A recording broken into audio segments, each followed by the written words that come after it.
कि सिख इस रूप ਨੂੰ पसंद नहीं करते, सिखां ਨੂੰ खत्म करना चाहते हैं। पंजाब की असली स्थिति क्या है? स्थिति तो गंभीर है। फिर एक लंबी गुलामी गलां च पा जाएंगे। 47 वाली गलती नहीं करनी। खालिस्तानी समर्थक संगठन वारिस पंजाब देश से जुड़े हजारों लोग थाने पर धावा बोलते हैं। साडा खालिस्तान दा जिहड़ा एम है ਉਹਨੂੰ ਈਵਲ ਤੇ ਉਹਨੂੰ ਟੈਬੂ ਨਾ ਬਣਾਇਆ ਜਾਵੇ। ਅੰਮ੍ਰਿਤਪਾਲ मौके तो फरार हो गया सीगा।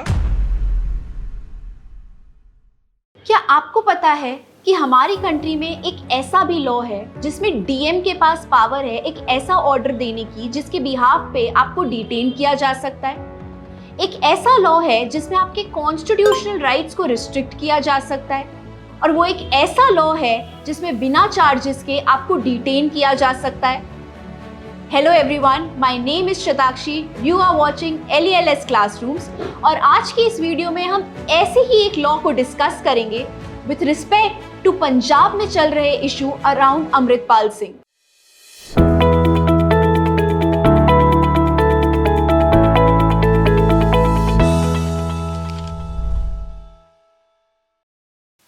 सो आइए जानते हैं कि अमृतपाल सिंह है कौन और इसका इशू क्या है। थोड़ा हिस्ट्री में चलते हैं। सो 2021 में एक actor turned activist Deep Sidhu ने बनाया एक radical organisation by the name of Waris Punjab. इस ऑर्गेनाइजेशन का मेजर ऑब्जेक्टिव ये था कि पंजाब के लोगों की सोशल इश्यूज को फोर फ्रंट पे लाना और सेंट्रल गवर्नमेंट अगर कोई ऐसा स्टेप ले रही है जो इनको एक्सेप्टेबल नहीं है तो इनको वॉइस करना। 2022 में दीप सिद्धू की अनफॉर्चुनेट डिमाइस के बाद पिक्चर में आते हैं अमृतपाल सिंह। 2012 से लेकर 2022 तक अमृतपाल सिंह टोटली दुबई में थे, बट 2022 में he enters India. He takes over as the chief of Waris Punjab De. और यही नहीं, अमृतपाल सिंह और जरनैल सिंह भिंडरवाला के बीच काफी सारी सिमिलैरिटीज भी ड्रॉ होनी शुरू हो गई। उनकी पॉपुलैरिटी, वो जितने अच्छे स्पीकर थे और जो वो इश्यूज के लिए स्टैंड करते थे, इन सबको भिंडरवाले से कंपेयर करने लगे। अब प्रॉब्लम क्या हुई? चीजें सब स्मूथली चल रही थी अंटिल रिसेंटली 23 फेब को 100 से ज्यादा लोग अमृतसर के एक police station Ajnala police station पे जाके अटैक करते। ये तस्वीरें पंजाब में अमृतसर के अजनाला थाने पर चढ़ाई की। खालिस्तानी समर्थक संगठन वारिस पंजाब देश से जुड़े हजारों लोग थाने पर धावा बोलते हैं।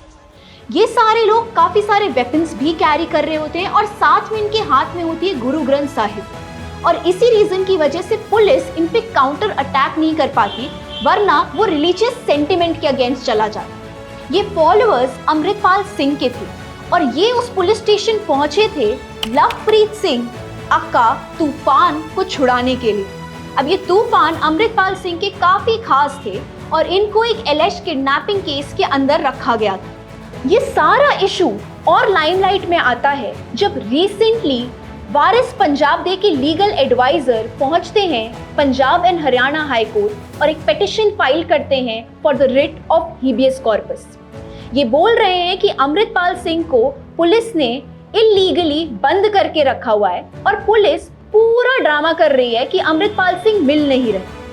ऑन द अदर हैंड जो हमारी पुलिस फोर्स है और पंजाब गवर्नमेंट है वो ये बोल रही है कि 18 मार्च से अमृतपाल सिंह हैज एब्सकॉन्डेड। अमृतपाल मौके तो फरार हो गया सीगा और ये बंदे अरेस्ट हो चुके हैं। अमृतपाल ਨੂੰ भी फड़न ਦੀਆਂ पूरियां साडियां जोर कोशिशां है और ਅਸੀਂ कामयाब भी होना। और तभी उनको NSA एक्ट के अंदर उनके अगेंस्ट सर्च वारंट्स और अरेस्ट वारंट इशू किए गए हैं। अब देखो, अमृतपाल सिंह के ऊपर ना दो व्यूज हैं।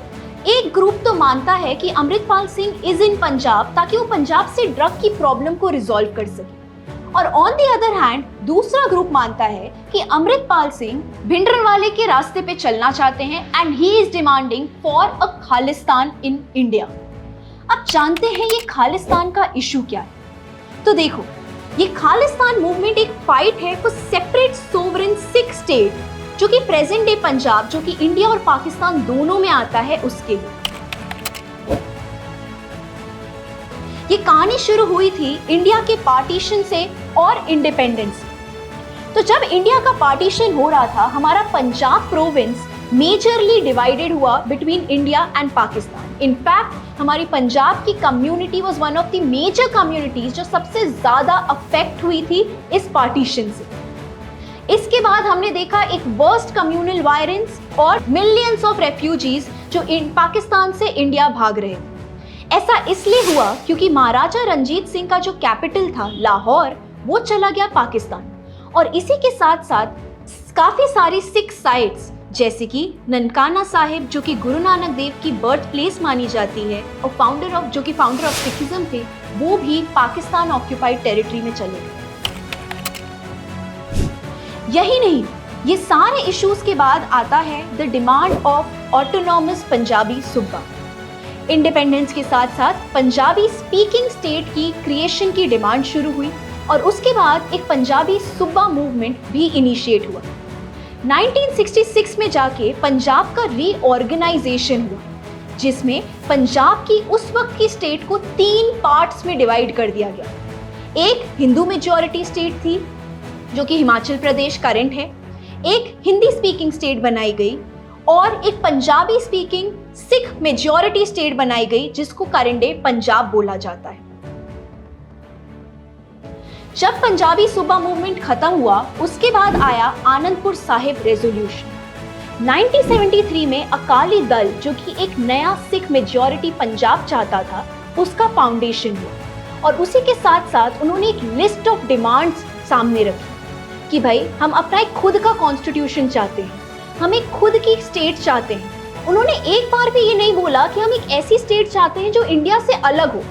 उनकी किसी भी डिमांड में ये नहीं था कि वो खालिस्तान को अलग करना चाहते हैं, पर उन्होंने काफी सारी डिमांड्स रखी for creating a total majority और a Sikh populated state in the country. Anandpur Sahib के रेजोल्यूशन की डिमांड्स के बाद एंट्री होती है भिंडरनवाले की।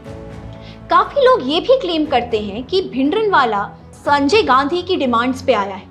क्यों? क्योंकि अकाली दल की वॉइसेस काफी ज्यादा बढ़ रही थी और उनको दबाने के लिए संजय गांधी भिंडरनवाले को पिक्चर में लाए। बट बिकॉज ऑफ भिंडरनवाले की popularity and how good a speaker he was, उन्होंने धीरे धीरे गवर्नमेंट को ही टेक ओवर कर लिया। मतलब अब वो गवर्नमेंट की नहीं सुनते थे और उनकी खुद की काफी ज्यादा पॉपुलैरिटी होती। देखो, अब हम इस इश्यू को बहुत ज्यादा पॉलिटिकल एंगल से डिस्कस नहीं करेंगे, राइट? बिकॉज हमारी video is more about the legal issue surrounding the entire matter. हम अब आगे बढ़ते हैं and cut to exactly the operation blue star. Bhindranwale के साथ साथ जो धर्म युद्ध मोर्चा आया, जो डिमांड्स ऑफ खालिस्तान आई and all the problems that were created, that all led to operation blue star that happened in 1984। Bhindranwala started residing in the golden temple और ये movement जो ऑपरेशन ब्लू स्टार था, जो कि काफी पीसफुल शुरू में इनिशिएट किया गया था, it turned into a violent attack. काफी ज्यादा टैंक्स, वैंक्स, मिसाइल्स, आर्म्स सबका यूज हुआ एंड एंड का रिजल्ट ये था दैट भिंडरनवाला की डेथ हुई और काफी ज्यादा लोगों की डिस्ट्रक्शन और गोल्डन टेम्पल का भी डिस्ट्रक्शन हुआ। इसके बाद क्या था? Aftermath of the Operation Blue Star is very well aware to all of us, that was assassination of Indira Gandhi by 2 of her Sikh bodyguards. और इसके बाद हुए कंट्री के सबसे बुरे communal riots against the Punjab और द सिख कम्युनिटी। ये सारे इश्यूज मैं आपको क्यों बता रही हूँ? टू हेल्प यू अंडरस्टैंड ये खालिस्तानी मूवमेंट इनिशिएट कहाँ से हुआ और ये आज वापस न्यूज में आया क्यों। तो देखो, भिंडरनवाले की डेथ के बाद और इंदिरा गांधी के असैसिनेशन के बाद Sikh community all over the world Khalistan के फेवर में काफी ज्यादा हो गई।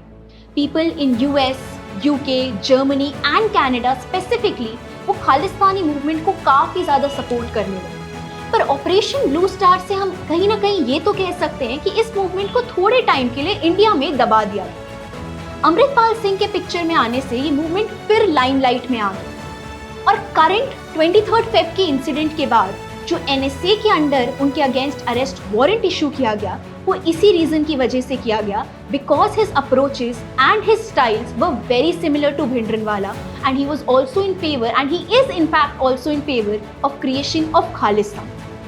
अब समझते हैं ये एनएसए है क्या।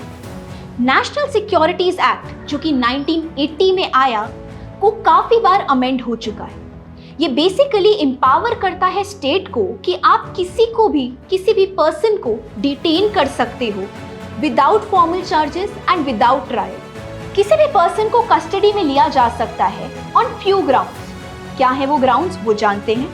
अगर आपको लगता है कि वो इंडिया की सिक्योरिटी के अगेंस्ट कोई एक्ट कर रहा है, या आपको लगता है कि वो इंडिया और किसी और फॉरेन नेशन के रिलेशंस को खराब कर रहा है, या फिर वो इंडिया में डिफेंस की प्रॉब्लम्स क्रिएट कर रहा है, तो आप उनके अगेंस्ट डिटेंशन के चार्जेस इनिशिएट कर सकते हैं। But what are the major highlights of the NSA act? The major highlights of this NSA Act is this is an administrative order. एक डिविजनल कमिश्नर या DM के पास पावर होती है NSA Act के under order pass करने की। Police के basis पे या allegation of a particular crime base पे ऑर्डर नहीं पास होता। एक DM एक एडमिनिस्ट्रेटिव ऑर्डर पास करता है और ये आपको डिटेन करने के लिए होता है। अगर आप पुलिस कस्टडी में हो तो भी आपके अगेंस्ट NSA का ऑर्डर पास हो सकता है। अगर ट्रायल कोर्ट ने आपको बेल पे बाहर छोड़ा है तो भी आपके अगेंस्ट NSA का ऑर्डर पास हो सकता है। और अगर आपको कोर्ट ने अक्विट कर दिया है, मतलब बाइज्जत बरी कर दिया है, तो भी आपके अगेंस्ट NSA का ऑर्डर पास हो सकता है। ये काफी पावरफुल और ड्रकोनियन लॉ है, क्योंकि इस लॉ के अंडर आपके कॉन्स्टिट्यूशनल राइट्स को भी काफी ज्यादा दबा दिया जाता है। आपने आर्टिकल 22 के बारे में तो पढ़ा ही होगा, है ना। अरेस्ट एंड डिटेंशन के केसेस में आपको कुछ राइट्स दिए जाते हैं, जैसे मजिस्ट्रेट के सामने आपको 24 घंटे के अंदर प्रेजेंट करना चाहिए। NSA एक्ट में इन सारी चीज़ों को हटा दिया जाता है। सो बेसिकली अगर NSA एक्ट के अंदर आपके अगेंस्ट अरेस्ट वारंट इशू हुआ है, so there is no requirement कि 24 आवर्स के अंदर आपको मजिस्ट्रेट के सामने प्रेजेंट किया जाए। मोर सो जो DM या डिविजनल कमिश्नर ये ऑर्डर पास करता है, उस DM या डिविजनल कमिश्नर के अगेंस्ट भी कोई प्रोसिक्यूशन नहीं किया जा सकता, क्योंकि अगर उसके अगेंस्ट आप प्रोसिक्यूशन करोगे तो वो तो इसी डर से कभी अरेस्ट वारंट इशू ही नहीं करवाएगा ना। हेंस उसको भी प्रोटेक्शन दिया जाता है। NSA ऐसा पहला एक्ट नहीं है जो इतने स्ट्रिक्ट प्रोविजंस के साथ आता है। इनफैक्ट हमारी कंट्री में पहला law came in 1880 by the name of Bengal regulation 3, जिसमें ब्रिटिश एस्टैब्लिशमेंट को पावर दी थी to arrest anyone in order to maintain public order.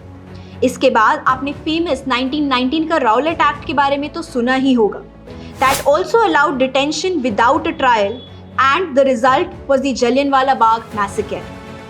इसके बाद इंदिरा गांधी ने भी 1971 में एस्टैब्लिश किया था maintenance of internal securities act, जिसको बाद में 1977 में रिपील कर दिया गया। एंड अल्टीमेटली हमारी कंट्री में आया 1980 का national securities act. So this was all about Amritpal Singh, Khalistan movement and the national securities act. देखो, नेशनल सिक्योरिटीज एक्ट आपसे सारी चीजें ले लेता है, काफी स्ट्रिक्ट लॉ है, ये मैं आपको समझा ही चुकी हूँ।